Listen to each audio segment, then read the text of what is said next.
Mais que sont les MOOC? C'est ce que nous allons découvrir.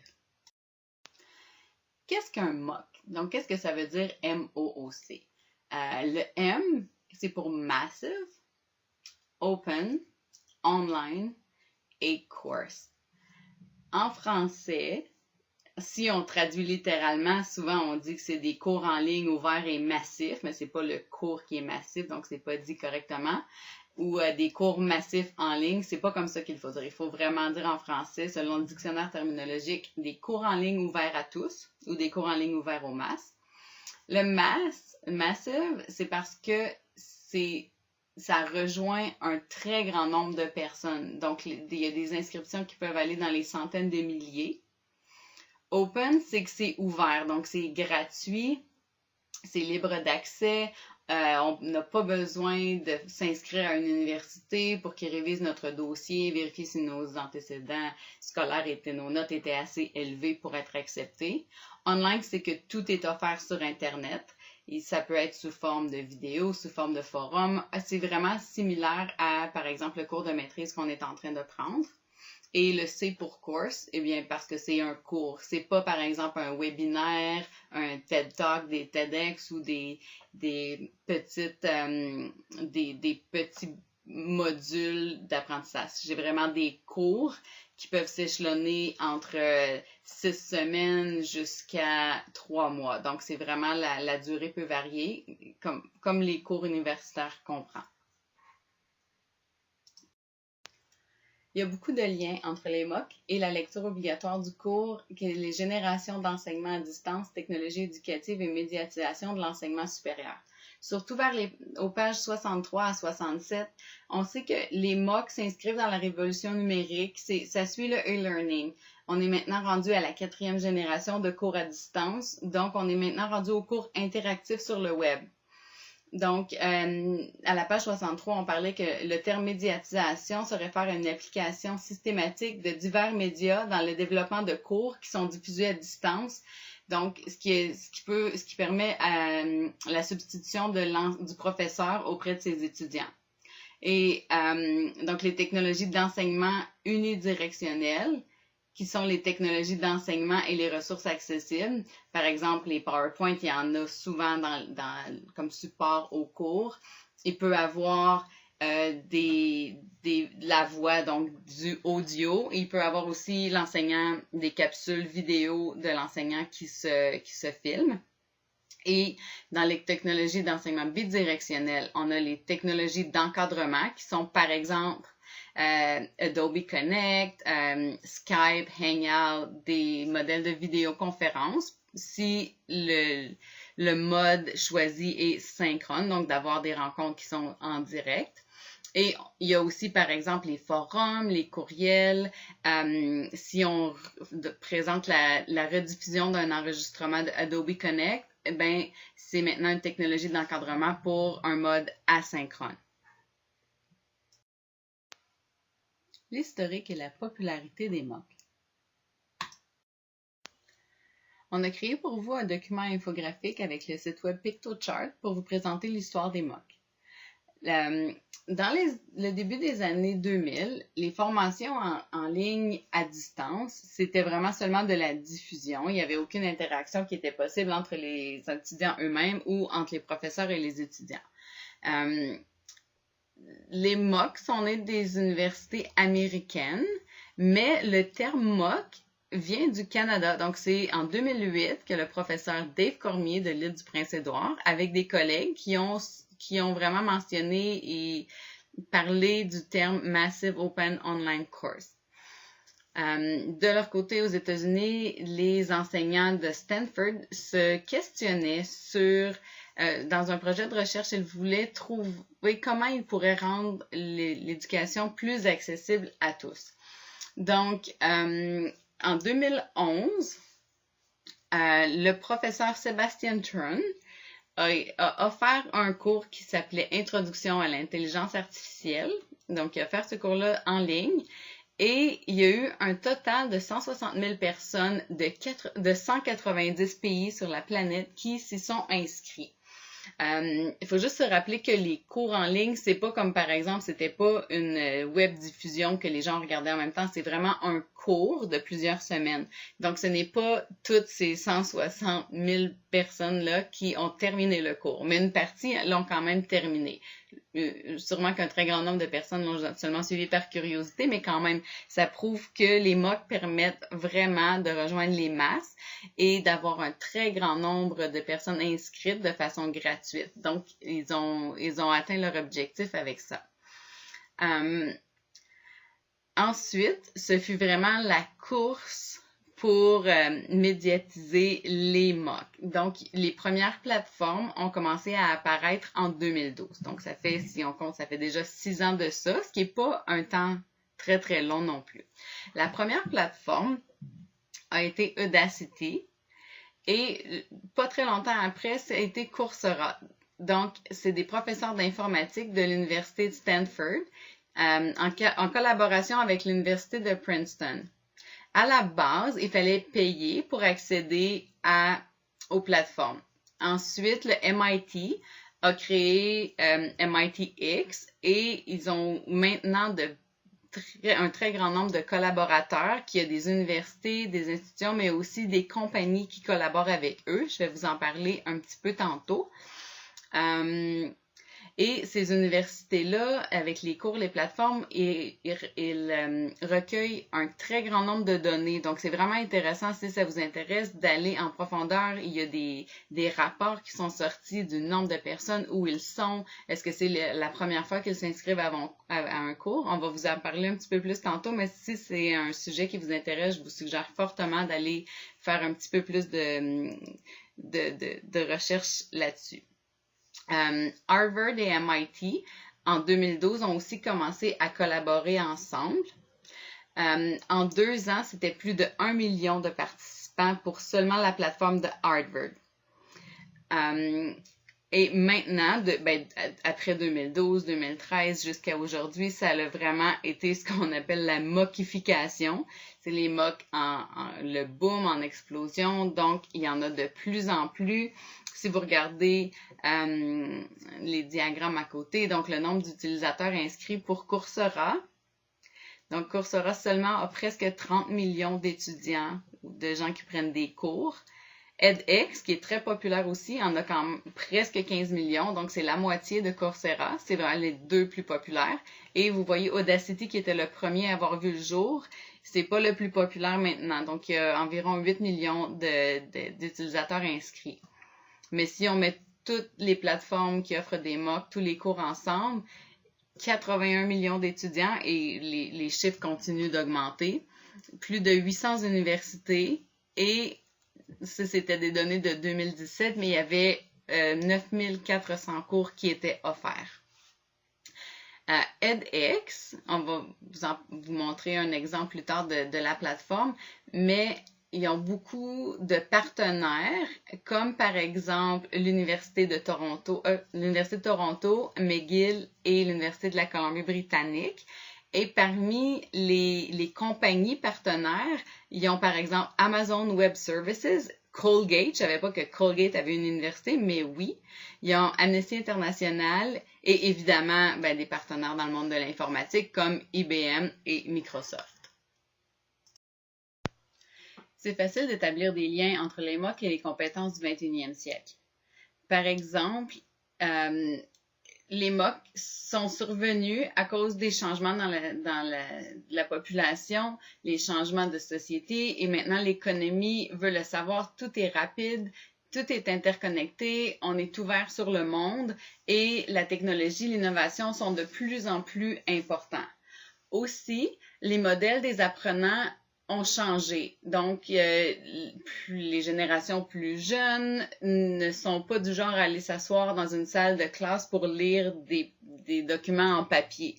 Donc, il y a des nouvelles attentes au niveau des apprenants et ils réclament un système d'éducation plus adapté, plus branché, plus courant, disons, qui représente le 21e siècle. Il y a aussi des liens à faire avec les compétences de l'employabilité. Et ça, c'est un terme que le gouvernement va parler beaucoup. Il faut s'assurer que nos jeunes vont être bons sur le domaine sur le marché du travail. Donc, les compétences de base. Par exemple, communiquer, gérer l'information, d'avoir à prendre des cours autonomes soi-même. Ça fait partie des compétences de base et des compétences de gestion aussi. Donc, être responsable, il faut être responsable pour être capable de terminer un cours. Être souple, bien évidemment, les cours sont tous différents, on travaille avec des gens différents et une des compétences personnelles, c'est d'être un apprenant qui apprend toujours, donc être en constant apprentissage. Et des compétences pour le travail d'équipe, bien évidemment, si dans le cours, il y a des projets, des forums, d'être capable d'interagir avec les autres, c'est aussi une compétence pour le travail d'équipe. Alors, quels sont véritablement les objectifs poursuivis par les MOOC? Alors, comme on l'a vu, l'objectif initial et principal des MOOC, c'était d'offrir une complémentarité au cours des grandes institutions universitaires américaines. Maintenant, il y a des étudiants qui peuvent prendre des cours en ligne entièrement sous forme de MOOC et d'accumuler des crédits universitaires à partir de ces cours-là. Mais aujourd'hui, avec l'universalisation de l'accès à certaines technologies comme l'Internet, c'est plus seulement les populations américaines qui ont accès aux cours en ligne des grandes institutions, mais c'est tout le monde, un peu partout dans le monde, et des populations de toutes sortes de milieux socio-économiques. Ça permet véritablement de démocratiser l'éducation. Et en fait, au début des MOOC, les gens ont pensé que ça allait créer une véritable révolution. En fait, c'est pas banal parce que quand on y pense, on sait que le niveau de scolarité d'une personne, c'est un facteur déterminant de sa santé. En fait, plus que ça, pour un enfant, le principal facteur déterminant de son état de santé dans le monde, c'est le niveau de scolarité de sa mère. Selon l'Organisation mondiale de la santé, en Afrique, les enfants ont 40% plus de chances de survivre au-delà de l'âge de 5 ans si leur maman a au moins 5 ans de scolarité. C'est pas banal. Alors, soudainement, avoir accès à des cours, oui, de grandes universités, mais aussi de culture générale, ça permet une amélioration de la santé des gens un peu partout dans le monde. Puis finalement, l'utilisation des MOOC, ça permet de faire de la formation continue complémentaire. Il y a de plus en plus de grandes entreprises qui offrent de la formation continue à leurs employés sous le format des MOOC. Ça permet également de former des populations éloignées sur des sujets importants. Encore une fois, dans le domaine de la santé, les MOOC ont été utilisés lors de la dernière épidémie d'Ebola pour former les populations africaines. Bon, assez parlé. Voyons voir à quoi ça ressemble un MOOC. Faisons un exemple. Imaginons que vous voulez vous inscrire à un cours en ligne de mathématiques d'une grande université. Vous avez choisi un moteur d'offre de cours en ligne, par exemple edX.org, qui offre des cours de grandes universités comme MIT, Harvard et même UBC au Canada. L'utilisation est facile. Vous vous dites, moi, je veux étudier les mathématiques. Et vous faites une recherche. La plateforme vous propose tous les cours offerts sur le sujet que vous avez choisi. Vous pouvez les rechercher par sous-section, par type de cours, par niveau d'études, par langue. Imaginons que vous rêvez depuis toujours de faire un cours, disons, à la très célèbre Université Harvard. Eh bien, vous pouvez choisir les cours de mathématiques offerts par l'Université Harvard. Imaginons que vous voulez faire un cours de probabilité. Tiens, vous choisissez le cours de probabilité. Et vous avez la description du cours, la durée, le nombre d'heures par semaine que vous devriez y accorder et évidemment le prix qui est gratuit. Par contre, si vous voulez un certificat, vous devrez payer le prix, ici 49 $ américains. Ça vous rappelle l'institution qui offre le cours, le sujet, le niveau, la langue et le type de vidéo. Vous pouvez même rencontrer le professeur qui est responsable du cours. Imaginons maintenant que vous voulez vous inscrire à un cours qui vous donne des crédits pour une université, par exemple. Retournons à notre recherche initiale. Vous voulez faire un cours de mathématiques qui vous donne des crédits. Bien, vous pouvez, par exemple, vous inscrire à un cours de mathématiques qui vous donnerait des crédits pour l'université Arizona State. Vous avez le cours, la durée, le type d'effort, encore une fois le prix qui est gratuit Mais si vous voulez avoir vos crédits, eh bien là, il faudra payer le prix. C'est simple. Une fois que vous avez choisi votre cours, vous appuyez sur le bouton pour vous inscrire. Vous vous créez un compte et vous êtes inscrit à l'université de votre choix.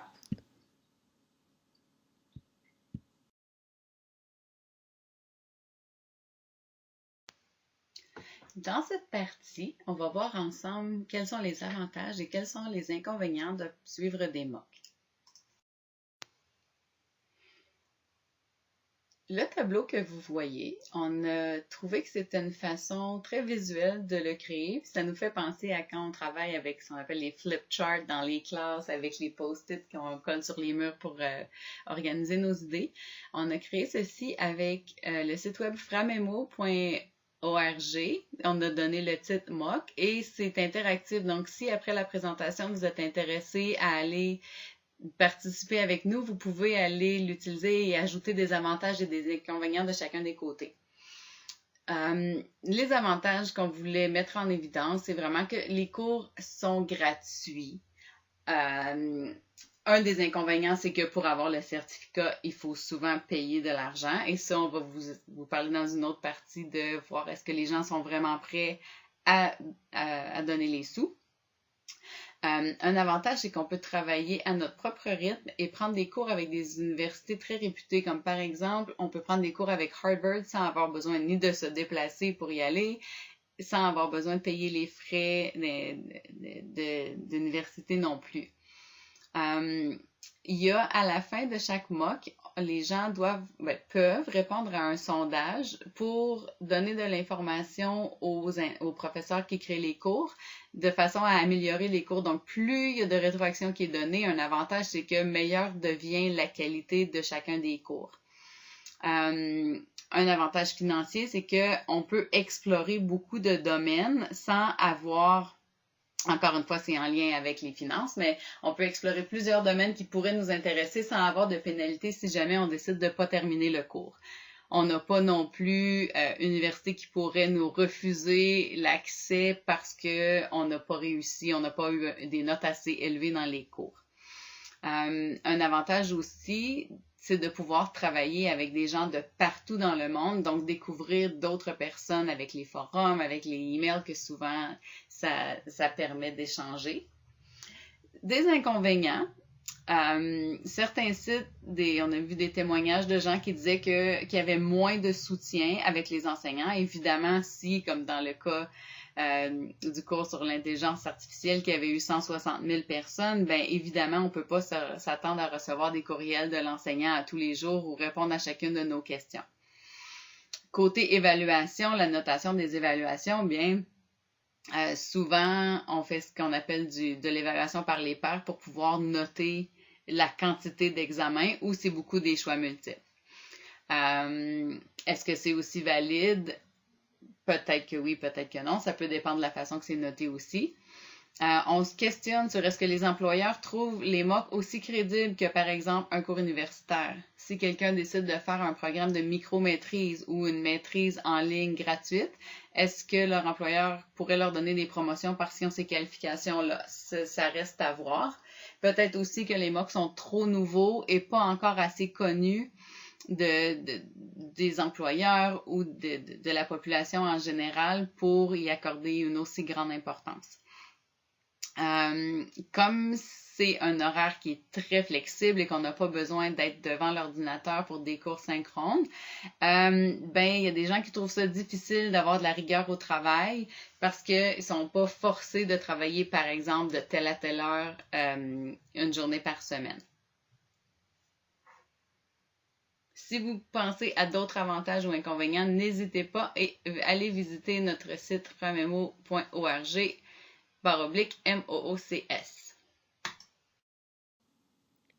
On peut alors se demander, mais est-ce que les MOOC, c'est vraiment une bonne façon d'apprendre? Il faut alors réfléchir à la façon dont les gens apprennent. Puis, il y a différentes théories qui permettent de réfléchir à la question. Les deux théories qui sont probablement les plus populaires et les plus utilisées ces dernières années, en tout cas en ce qui a trait à l'apprentissage des adultes, sont les théories constructivistes ou socio-constructivistes et cognitivistes.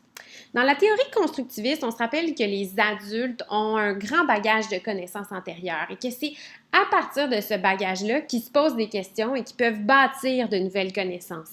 Ils vont réfléchir, fouiller, trouver. La transmission de la connaissance se fait de façon horizontale entre les apprenants et avec leurs professeurs. C'est davantage un partage qu'une transmission directe de connaissances. Dans la théorie cognitiviste, la transmission est davantage verticale.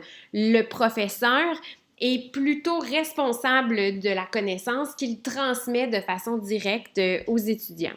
On pense de plus en plus que les adultes apprennent davantage quand les stratégies d'enseignement sont basées sur une théorie constructiviste ou socio-constructiviste que quand ils sont basés sur une théorie cognitiviste. Quand on regarde la structure des MOOC avec cette lunette-là, on se rend compte que la façon dont c'est pensé, c'est franchement socio-constructiviste. Les adultes s'inscrivent aux cours qu'ils veulent, comme ils veulent, quand ils veulent, pour répondre aux questions qu'ils se posent. Ils peuvent même se désinscrire quand ils sont tannés et c'est libre de conséquences. Par contre, le contenu du cours, lui, est vraiment fixe. Il est préenregistré, vraiment dans un outil d'apprentissage sur un format cognitiviste. Il n'y a pas d'interaction directe entre l'apprenant et son professeur. La majorité des MOOC vont offrir une alternative à ça, souvent sous forme d'un forum de discussion. Il y a même parfois des étudiants d'un même MOOC qui parlent la même langue qui vont se créer leur propre page de discussion en utilisant d'autres outils technologiques comme Facebook, par exemple. Ça permet vraiment de contrecarrer la portion cognitiviste des MOOC et ça répond aux besoins socio-constructivistes qu'ont les adultes d'apprendre. Par contre, les études montrent qu'il y a peu des étudiants inscrits au MOOC qui utilisent vraiment les forums de discussion. Les données sont variables, mais varient dans les chiffres entre 3 et 50%. C'est quand même pas beaucoup. Par contre, ce qui semble être constant, c'est qu'il y a une plus grande proportion d'étudiants qui utilisent les forums de discussion parmi les étudiants qui terminent le cours ou qui réussissent les objectifs qu'ils se sont fixés. Ce qui permet de conclure qu'effectivement, la théorie socio-constructiviste fonctionne probablement bien avec les adultes. OK. Donc, les MOOC, c'est une bonne façon d'apprendre. Mais est-ce que ça fonctionne vraiment? Est-ce qu'on a des données pour nous dire que ça marche? Est-ce que les MOOC, ça démocratise vraiment l'éducation? Il y a plusieurs universités qui ont révisé leur utilisation des MOOC. Par exemple, aux États-Unis, l'équipe de Harvard puis de MIT qui ont fondé la plateforme edX ont révisé l'utilisation qui en avait été faite dans les toutes premières années de la plateforme, entre 2012 et 2014. Ils se sont rendus compte qu'en fait, les gens qui s'inscrivaient étaient des gens généralement mieux nantis, déjà éduqués, plus souvent des hommes que des femmes. En fait, les gens qui s'inscrivaient là-bas avaient un revenu moyen par foyer d'environ 12 000 $ supérieur à la population en général. Donc, on peut se demander, est-ce que vraiment l'utilisation des MOOC, ça permet de réduire l'écart à l'accès à l'éducation entre les populations plus nanties et les populations moins bien nanties? Par contre, ce qui est certain, c'est que même si la majorité des utilisateurs des MOOC demeurent des utilisateurs en Amérique du Nord, comme on le voit sur cette carte-là, il y a quand même des utilisateurs de partout dans le monde qui profitent des connaissances qui sont transmises dans les MOOC. On peut se demander également, est-ce que les MOOC, c'est vraiment une bonne façon d'augmenter la compétence? Est-ce que les gens gagnent en compétences après avoir étudié un MOOC? L'équipe qui a monté la plateforme Coursera a révisé une partie des utilisations qui étaient faites de sa plateforme et ils se sont rendus compte que pour certains cours, chaque lecture d'une vidéo augmentait la probabilité que les gens avaient de bien répondre à leurs questions d'examen. Plus ils avaient regardé les vidéos 2 fois, plus ils avaient regardé toutes les vidéos, plus les étudiants performaient bien aux évaluations à la fin du cours. Donc, ça semble fonctionner. Mais la vraie question, c'est est-ce que les étudiants terminent leurs cours? La réponse, malheureusement, c'est pas tant que ça. Dépendamment des études, les taux varient entre 3 et 8 de réussite ou de complétion des cours. Par contre, il y a peu de variations du côté du niveau socio-économique, du genre ou de l'origine ethnique des gens qui complètent ou qui complètent pas les cours. Ce qui en soi est quelque chose d'intéressant puis de rassurant dans la démocratisation de l'éducation. Ce qu'on constate en fait, c'est que le taux d'utilisation du cours chute très très rapidement dans les premières semaines d'un cours et semble se stabiliser après à peu près la moitié ou le tiers du cours. Le graphique que vous voyez actuellement, c'est le graphique qui a été fait avec les utilisateurs des cours des plateformes d'Harvard et d'MIT pendant les 2 premières années d'utilisation de la plateforme. On voit que les choses se stabilisent à partir de la 7e ou de la 8e semaine. C'est un peu triste, mais en même temps, quand on y pense, c'est pas très étonnant.